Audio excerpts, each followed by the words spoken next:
พี่น้องมาจากบ้านไหนนี่บ้านนาล่องบ้านล่องผัวบ่มากับเมียมาเนาะโอ้ท่านนี้ขัดไดลงเนาะสบายแบบน้ำเนาะเอาขาดบ่ได้เลยเนาะยาดีพึ่งดีใหญ่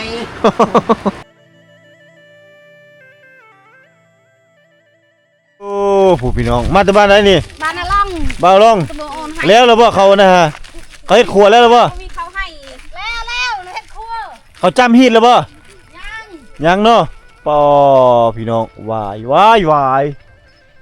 ยลายอลีโอ้โหไป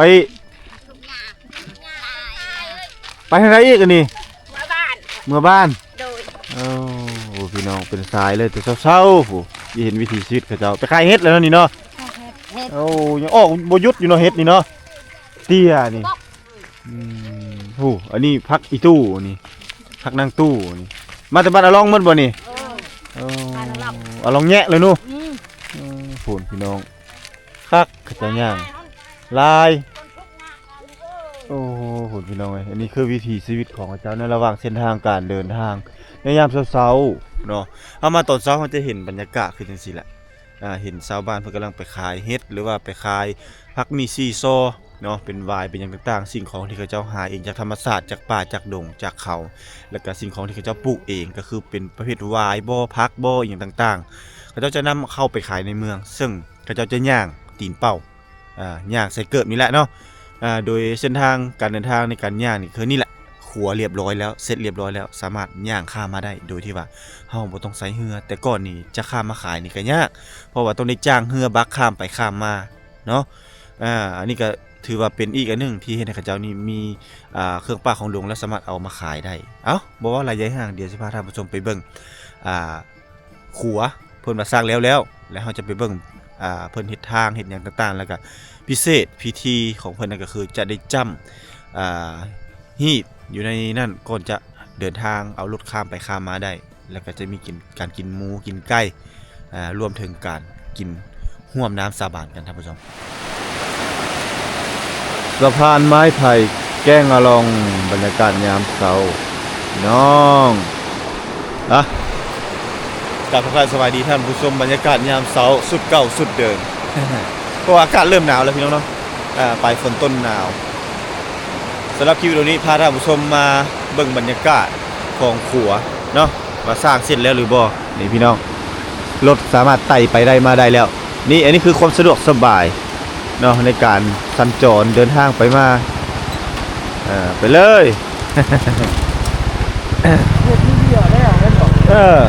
สบายวันนี้เนาะคนพี่น้อง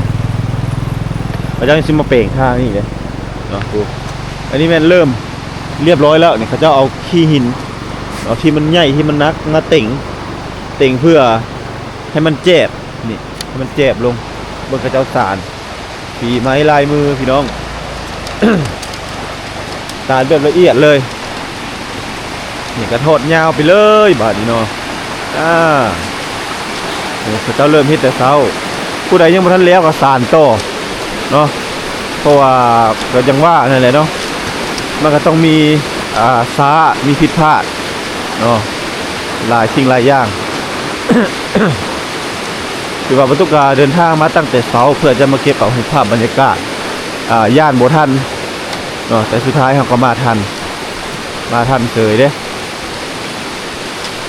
เขาเจ้าเฮ็ดแน่คักอะลีเนาะเขาเจ้าก็จะค้ำความยากความง่ายของการเฮ็ดขัวเพิ่นว่ายากอยู่บนที่ตั้งเสาเนาะเพราะว่ามันบ่แม่นขี้ดินเขาบ่ได้ฝังเสาตอหม้ออีกต่างๆเขาต้องหาบนที่มันมีขุมหาบนมันมีขุมมีบ่อเพื่อเอาไม้นะซักใส่จึงให้มันอยู่เนาะเขาจึงสามารถเฮ็ดได้ อันนั้นคือความยากความง่ายมาฮอดนี้ทางนี้ยังบ่ทันแล้วเถื่อนเดี๋ยวเราไปเบิ่งเราจะกำลังร่วมด้วยช่วยกันแต่เช้าๆพุ่นนี่นะพี่น้องคือว่าไผยังบ่แล้วก็เฮ็ดโตเนาะสร้างมาตรฐานให้มันแล้วโอ้นี่ยังบ่แล้วเนาะมันมืดก่อนนะวันนี้เนาะโอ้มืดนะค่ำนะค่ำเนาะตื่นสมาสานต่ออีกแต่บ่แล้วเฮ็ดต่อ ยังหลายบ่อนอยู่เลยพี่น้องยังบ่ทันแล้วนี่เนาะบ่ทันแล้วก็เฮ็ดต่ออีก หลายใหญ่จริงอ่ะ นี่โอ้ งานเลยเนี่ยยัง อยู่ในกลุ่มผู้หญิงผู้ชายมาเฮ็ดนำกันหมดเนาะ โอ้เฮ็ดกัน อ่อนไอ้ละปัดเจ้านี่อ่ะก็คือไรกุดกันเองนั่นเนี่ย มีทั้งผู้หญิงผู้ชายเนาะครอบครัวคันผัวบ่มากับเมียมาเนาะทำกันหมด ใครเยอะใครเยอะ งานเลย ไอ้บ้านนอกมาเยอะ คนพี่น้อง อะไรอะไรไง เอาเฮ็ด เดี๋ยวรับ เตะดู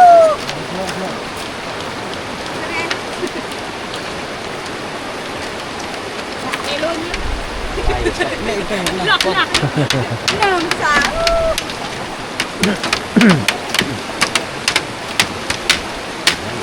เดี๋ยวห้องตัวนึงดึง อันนั้นกำลังผมทางพี่น้อง พี่ไม่เตะ โอ้ ดีกว่ากี่เจ็บครับ บ่โหดซำเนาะ เตะหลับปุ่นปุ่น อันนั้นอีกบ่ เบื้องนี้มันนางกวางเมืองนี่ไหม แคบเก็บนั้น ไม่ แม่น จังยังไง ก็มีเจ้าการเบื่อยันก็เบื่อยาที่นั่นจันก็นี่หรอ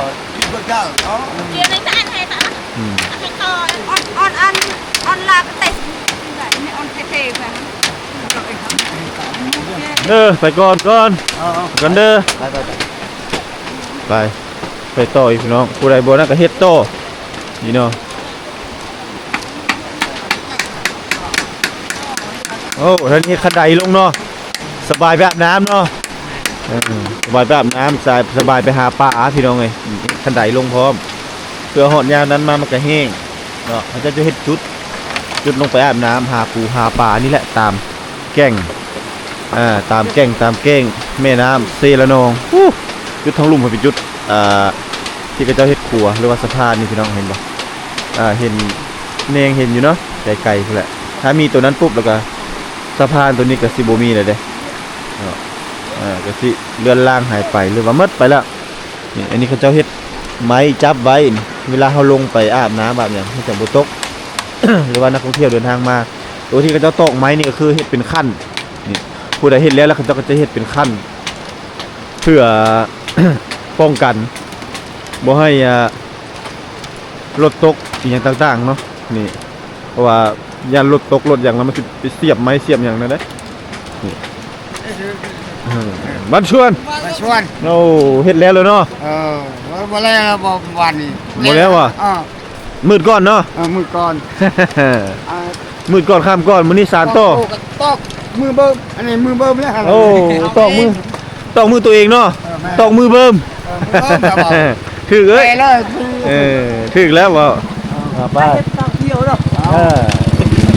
อันนี้บ่รถจักรก็เล่นได้แล้วบัดนี้สะดวกสบายแล้วบัดนี้สวยพุ่นแล้วเนาะเขาเจ้าจำเนาะจำฮีดนะ ยัง แปลงทางแล้วบ่ อันนั้นยังท่านจ แปลงทางแล้วหมดก่อนบ่ ำ เฮ็ดแล้วหมด คนตายมื้อนี้ อ๋อมีคนตายอีกบ่ เจ้า โอ้ฮะเขาเสียอยู่ในบ้านนั่นเราบ่ได้เฮ็ดมื้อนี้ มีแต่ทำไม่ได้ให้มันแล้วชาตินี้ก็ โอ้ ไว้ ก็แก้ไขไปได้ โจก่อนเนาะ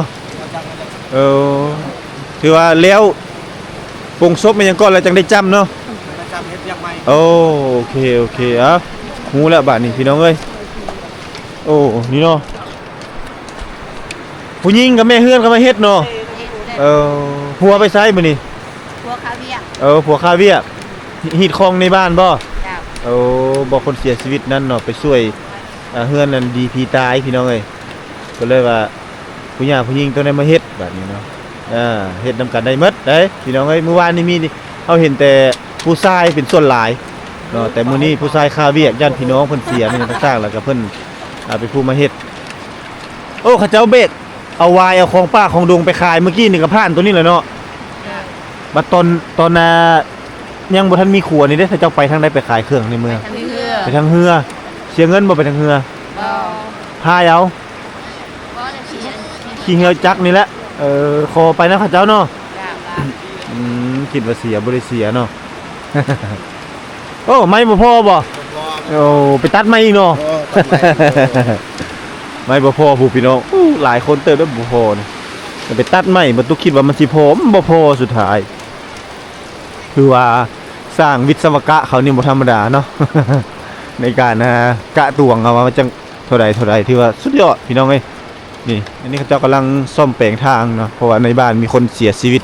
ก็เลยว่าต้องได้ซ่อมแปลงทางบ่ได้มีการจำหีดจำคลองมื้อนี้พุ่นแหละจนโปร่งศพพุ่นเลยเนาะนี่ก่อนมือ มือพุ่นเลยเนาะ มือย่างมือ แล้วจังได้ตัวนี้ก็ถือเฮ็ดธรรมดาก่อนให้ธรรมดาแล้วเราก็ไปได้มาได้ยังบ่ทันจำหีดเนาะย่างมือจังจำเนาะนี่พี่น้องยังบ่ทันจำเด้อมือจังสิแม่นมือจำคนเสียในบ้านเพิ่นว่านั่นแหละก็เลยโอ้นี่เฮ็ดทางลงโอ้บ่อนประจำตัวนี้เนาะบ่อนอาบน้ำประจำอันนี้ถ้าอาบน้ำให้เด็กน้อยนี่ให้ผู้สาวอยู่บ่นี่เนาะกระมูลอยู่นี่หมดแหละกระมูลนี่ไม่ห่างอยู่นี่หมดนี่โอ้คักเอ้ยนั่นเนาะบัดผู้ชายนี่ไปอาบอยู่ไสผู้ชายถ้าอาบอยู่นี่คือกันตัวนี้เขาตัดมันยามันเกาะสินผู้สาวนี่พี่น้องเพิ่นว่าอยากเกาะสินผู้สาวพี่น้องตัดมาเลยตัดแงะเลยบ่นี่เนาะแม่นความบ่ได้เนาะลงไปประเกาะสินเกาะสินเหียบ่ได้เนาะขาดบ่ได้เด้เนาะยานีพึ่งดีใหญ่ตัวนี้คัดเด้อบ่ตัวนี้บ่เอานำมอยอันนี้พี่น้องนี่ล่ะคือภูมิปัญญาของชาวบ้านในการมาสร้างขัวหรือว่าสร้างสะพานไม้ไผ่ถือว่า เป็นภูมิปัญญาโดยแท้จริงนี่เป็นจิตหนึ่งใจเดียวอ้าวยังบ่แล้วอยู่เนาะเจ้าเนาะโอ้โหมีแต่วัยรุ่นประดับประดาเนาะประดับประดายองเพิ่นว่าให้งามนี่นี่มันเฮ็ดคันไดตัวนี้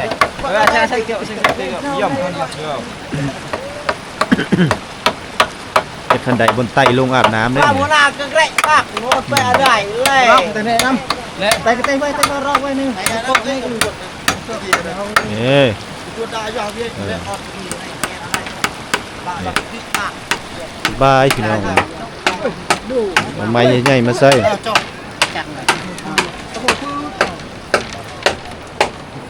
แล้วได้เที่ยวจ้ะก็เนาะจะปลูกมันบ่อยู่บ้านผู้สมพรจะไม่เฮ็ดบ่ได้กลเลยคือสิงามขนาดเนาะเน่าว่ะไปได้เข้าน้ำสปางามอยู่บ่ปีนี้งามแต่ได้เท่าไหร่ท่วมมันน้อยนึงมันได้จักซอบประมาณ8-10โอ้แต่ก็10ก็งานท่วมอยู่คณะบ่ท่วมแฮงเต็กเนาะน้ำบ่ท่วมเลยได้200บาทเนาะอันเฮ็ดแล้วบ่งะอยู่บ้านยังเนาะถือว่าทางนี้แล้วหมดพุ่นแล้วเนาะทางผู้จะได้เฮ็ดเนาะงานกินงะบ้านตะลิงเนาะคักน้องเฮ็ดเห็นบ่เพิ่นอยู่บ้านตะลิงบักไกลๆนี่พี่น้องเพิ่นยังมาเฮ็ดนำเพราะว่าเพิ่นปลูกมันปลูกหยังต้องได้ขนใส่รถมาขายอยู่พี่เด้ไปก่อนเด้อไปเบิ่งทางในอีกก่อนมีคนตายบ่อยู่บ้านนี่โอ้เอาเฮ็ดเยียบโอ้ปอแม่ก็ได้ได้น้อง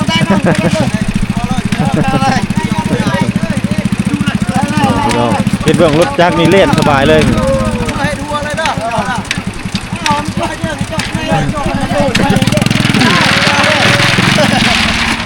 คนมาช้าบ่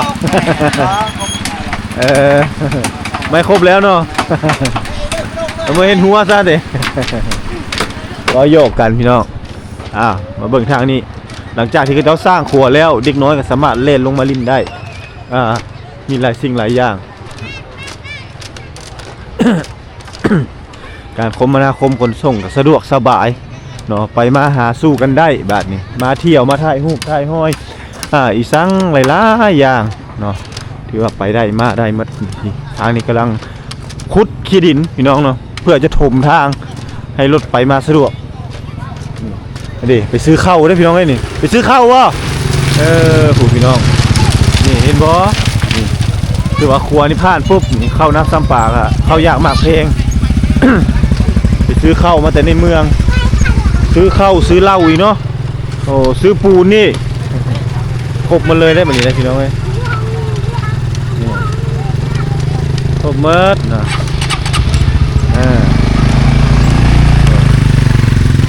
โอ้นี่มาถมนี้เลยเนาะนี่ไปใช้นี่หาหน่อไม้โอ้อยู่ใส่หน่อไม้นะไก่บ่ไก่ใส่อุปกรณ์ไปหาหน่อไม้บ่มีหยังเลยฮะพามีดได้บ่มีเลยกำลังสิไป พาบ่มีมีดบ่มีไปหักเอาเลย แม่นไปหาเอาเลย ไก่บ่ ไก่ สำได้ไก่ฮะโอ้เปล่าเลยอายเลยพูดไปก็นู่นเลยพูดอันนี้เนาะสาธุเนาะ แม่น แม่นบ่โอ้หลายคนมาถ่ายตลอดเลยสาธุพี่น้องจะเคยขอเป็นหมู่ในเฟซได้อยู่ได้เนาะแม่นบ่แม่นเนาะ แม่น นี่ลิ้นเฟซอยู่บ่ ลิ้น ลิ้นเนาะโอ้นี่พี่น้องสาวโทบ้านอาลองพี่น้องเนาะสาวงามบ้านป้าเพิ่นสิไปหาหน่อไม้ทางใดป้าหน่อไม้นั่น อยู่ อยู่ทางเขาอยู่เมือง อยู่ทางเข้าอยู่เมือง แม่น ไกลบ่ ไก่ ไกลโอ้ให้อ้ายไปนำอยู่บ่นี่ สงสัยบ่อยากให้ไปแล้วนี่เนาะเพิ่นย่านหลายคนเพิ่นว่าเอาอ้ายมาส่งสามีเด้อ โดย พากลับมาก่อนจังเบิ่งว่าไปหาหน่อไม้พี่น้องบ่มีอุปกรณ์หยังเลยมีแต่มือกับกระหยังเนาะโอ้ปุ๊บเพิ่นย่านพี่น้อง เอาจุดประสงค์เฮามามื้อนี้มาเบิ่งเขาเจ้าทิศทางเนาะนั่นก็คือสีสันสาวบ้านนี่หลายพี่น้องเอ้ยยังมีโอกาสเดินทางมาถ่ายคลิปเพิ่นอยู่เพราะว่าช่วงนี้ก็ถือว่าเป็นช่วงเฮามาเบิ่งความสามัคคีของคนภายในบ้านแล้วก็อีกหลายๆบ้านอีก 3-4 บ้านที่มาช่วยนี่เนาะพี่น้องวิถีชีวิตของเขาเจ้าลงมาเฮามาแต่เช้าเฮาจะเห็นกำลังถูแข้งมาอาบน้ำอาศัยแม่น้ำเซละนองนี่เป็นแม่น้ำสายหลักในการรอเลี้ยงวิถีชีวิตของเขาเจ้า นี่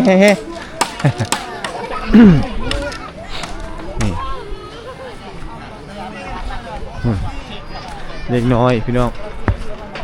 มาแปรงฟันได้นี่มาล้างหน้าแต่เช้าๆเลยนี่เนาะอาศัยหินก้อนใหญ่ๆคักเนาะเอียนเอ้ยนี่สบายพี่น้องแล้วกันมาล้างหน้าเขาเจ้าเฮ็ดสวนผักเฮ็ดหาเนี่ยสวนผักบนเขาเจ้าสิได้อยู่ได้กินเนาะอันนี้คือเป็นวังสงวนของชาวบ้านทางเทิงกับทางลุ่มของกรมให้อันนี้เป็นครัวแล้วนี่เนาะสะพานไม้ไผ่แต่ปีนี้สิเฮ็ดต่ำกว่านิดนึงก็ดีมาตรฐานดีนี่รถสามารถไปมาได้แล้วสะดวกสบายไปเห็นแล้วก็ไม่เห็นตัวนี้โตอีกเนาะ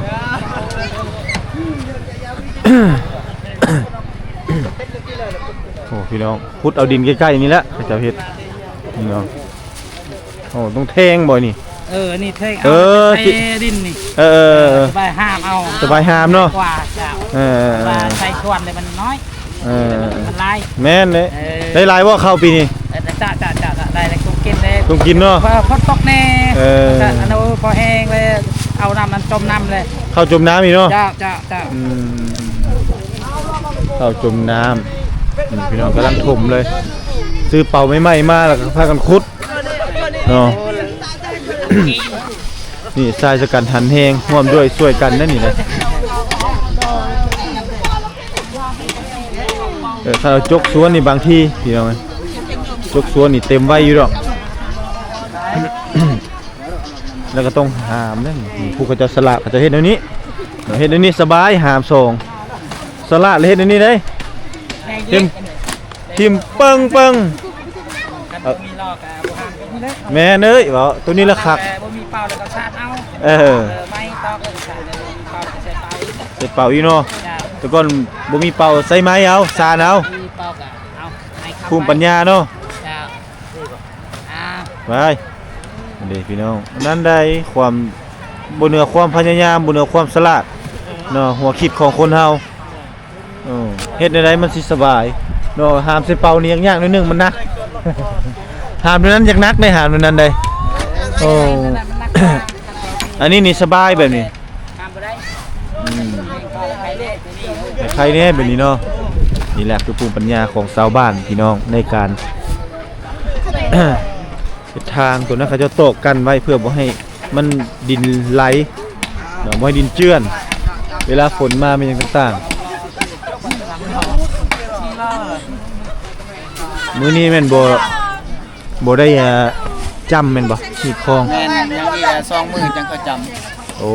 เพราะว่ามื้อนี้มีคาเวียกเขาจะเฮ็ดระปื้อ โอ้เขาเฮ็ดละปึ๊บ โดย มีคนเสีย แม่น อยู่ในบ้านเนาะ โดย โอ้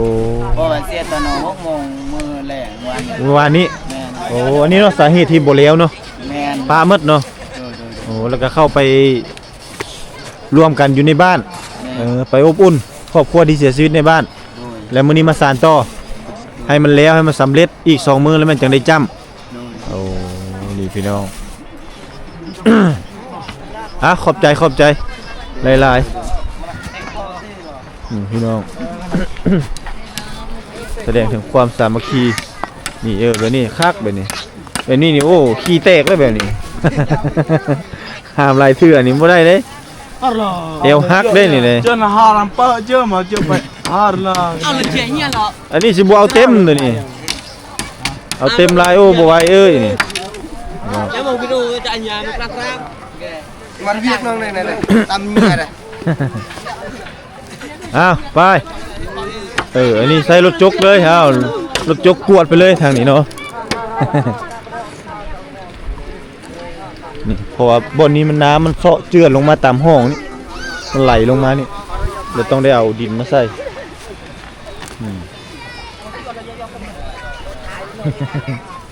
นี่ทางนี้มาช่วยกันแล้วพี่น้องโอ้หลายๆคน นี่โอ้บริยูอีกเนาะอันนี้ก็ได้มาช่วยอีกเมื่อวานเห็นเราสาดนะช่วยมื้อนี้เอาดินพรมนี่เนาะ